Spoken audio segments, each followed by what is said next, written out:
다들 잘 알고 계시다시피 올해 들어서 그동안 가장 많이 올랐었죠. 특히 2년 동안에 눈부시게 상승했어요. 빅테크 종목들, 특히 매그니피센트 세븐 이 종목들 하락폭이 지금 두드러지고 있습니다. 미국 이 뉴욕 증시의 급등락이 반복이 되면서 시가총액 가중 방식이 아니라 동일 가중 방식이라고 작년에도 설명드렸죠. 동일 가중 방식의 상장지수 펀드 ETF에 대한 주목도가 다시 높아지고 있어요. 그래서 오늘 작년 7월 23일 날 상장했어요. 타이거 미국 S&P 500 동일 가중 ETF라는 이 종목 번호가 488500입니다. 현재 시가총액이 1,800억 원이 좀 안 돼요. 작년에 상장하기 전에도 소개를 해드렸었죠. 동일 가중 ETF. 올해 많이 하락한 빅테크주들과 주가 등락 비교를 한번 봅시다.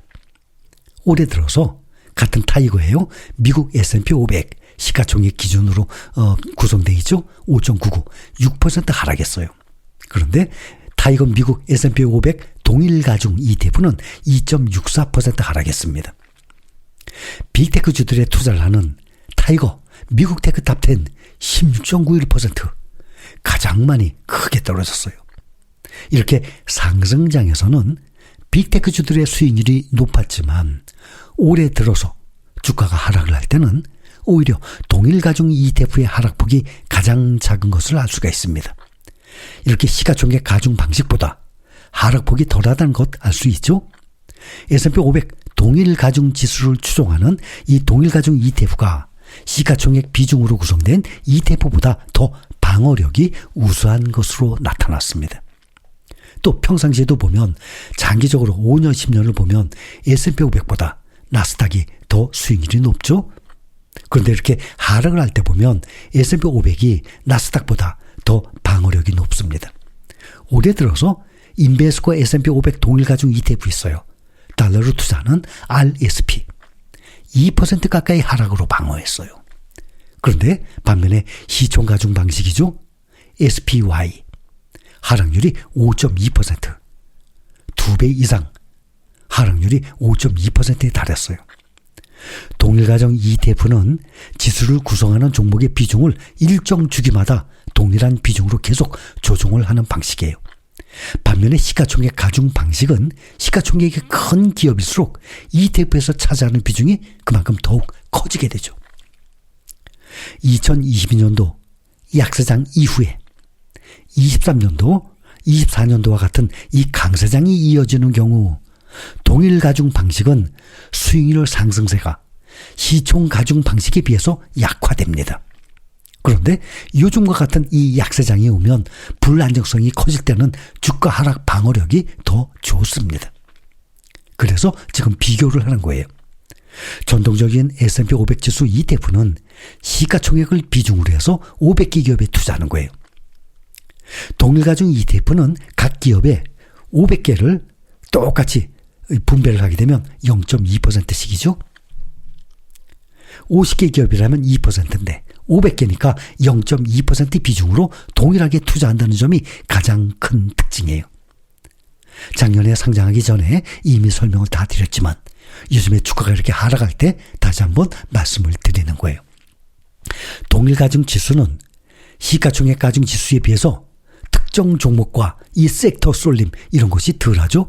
특정 종목들 애플, 마이크로소프트 또 뭐 엔비디아 여기는 비중이 크잖아요. S&P 500 보면 분기마다 리밸런싱을 통해서 이 과열된 종목은 비중을 줄여줍니다. 저평가된 종목 비중을 또 늘리는 전략을 구사합니다.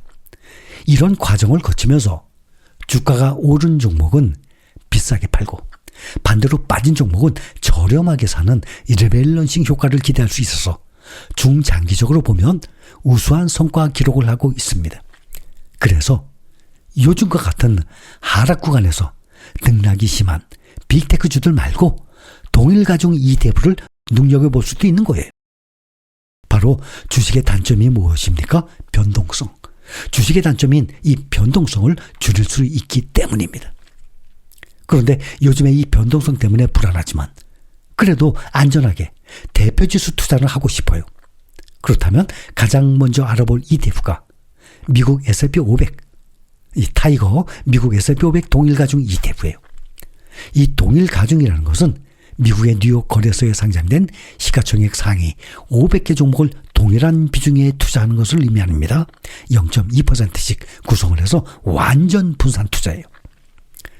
동일가중 ETF의 이 매그니피센트 7 종목 비중이 전체의 3.2% 수준밖에 안 돼요. 모든 종목에 대해서 동일한 비중으로 투자하기 때문에 리밸런싱 효과를 크게 누릴 수 있습니다. 동일가중은 말 그대로 500개 기업 0.2%씩 동일가중으로 투자하는 거예요. 그런데 타이거 미국 S&P 500은 가장 비중이 큰 종목 시가총액 1위 애플이 현재 6.93%, 0.2%가 아니라 6.93%, 마이크로소프트 5.98%, 엔비디아 5.62% 순으로 시가총액이 클수록 비중이 점점 커지죠. 이렇게 빅테크 종목들이 큰 비중을 차지하고 있어서 요즘에 빅테크주들이 더 큰 하락을 보이고 있기 때문에 동일가중 ETF에 비해서 하락폭이 더 크게 나오고 있는 것입니다. 제가 지금 동일가중 ETF를 말씀드린다고 여기 투자하세요, 이거 아닙니다. 항상 제가 말씀드리죠. 새로 종목이 상장되면 제가 여러분들께 참고로 설명을 드려요. 그렇다고 이거 투자하세요, 새로 나오는 것보다 어떻게 다 투자하겠습니까? 개별 종목도 아니고 ETF 종목인데, 분산 투자 효과가 있는 ETF 종목인데, 그것도 가장 종목수가 작은 게 구성 종목이 10종목이 ETF인데 그게 100종목, 500종목인데 말이죠. 그러니 동일가중 ETF를 말씀을 드린다고 이 종목 투자하세요, 이런 거 아니니까 혹시라도 오해는 하지 마세요. 요즘에 이 하락장에서 그만큼 방어력이 대단하다는 것을 우리가 참고해서 보는 것입니다. 투자는 항상 모든 정보와 자료들을 참고해서 최종적 본인이 판단하고 결정하는 것이죠. 며칠 전에도 보면 한국은행이 요즘에 이 하락장에서 매그니피센트 7과 특히 레버리지 ETF에 투자하고 있는 해외 주식 투자자들에게 리스크 추구 성향이 과도하다라며 경고까지 했습니다. 미국 주식시장이 부진할 경우 손실이 크게 확대될 수 있다고 하면서 일부 종목에 대한 과도한 편중을 줄여야 한다라고 지적을 했어요. 그래서 서학개미가 이제는 분산 투자가 필요할 때라는 제목의 게시글을 올리기도 했습니다. 특히 미국 주식 중에서도 매그니피센트 7으로 대표되는 이 빅테크주들 성장주와 또 지수에 3배 추정하는 레버리지 ETF 투자가 많았습니다. 제가 레버리지 종목들 말씀드릴 때마다 항상 조심스럽다고 말씀을 드리고 있죠. 우리는 20, 30대 젊은 사람들이 아니라 50, 60 세대, 70대도 계세요. 그 다음 40대도 계십니다. 40, 50, 60, 70대예요. 그중에 가장 핵심, 가장 많은 분들이 50, 60이에요. 그러니 현재 근로소득이 있는 분들도 계시지만 이미 은퇴하고 근로소득이 끊긴 분들이 많이 계시거든요. 개인 투자자들의 상위 5개 보유 종목, 항상 우리가 보면 테슬라, 엔비디아 항상 1, 2등이었죠.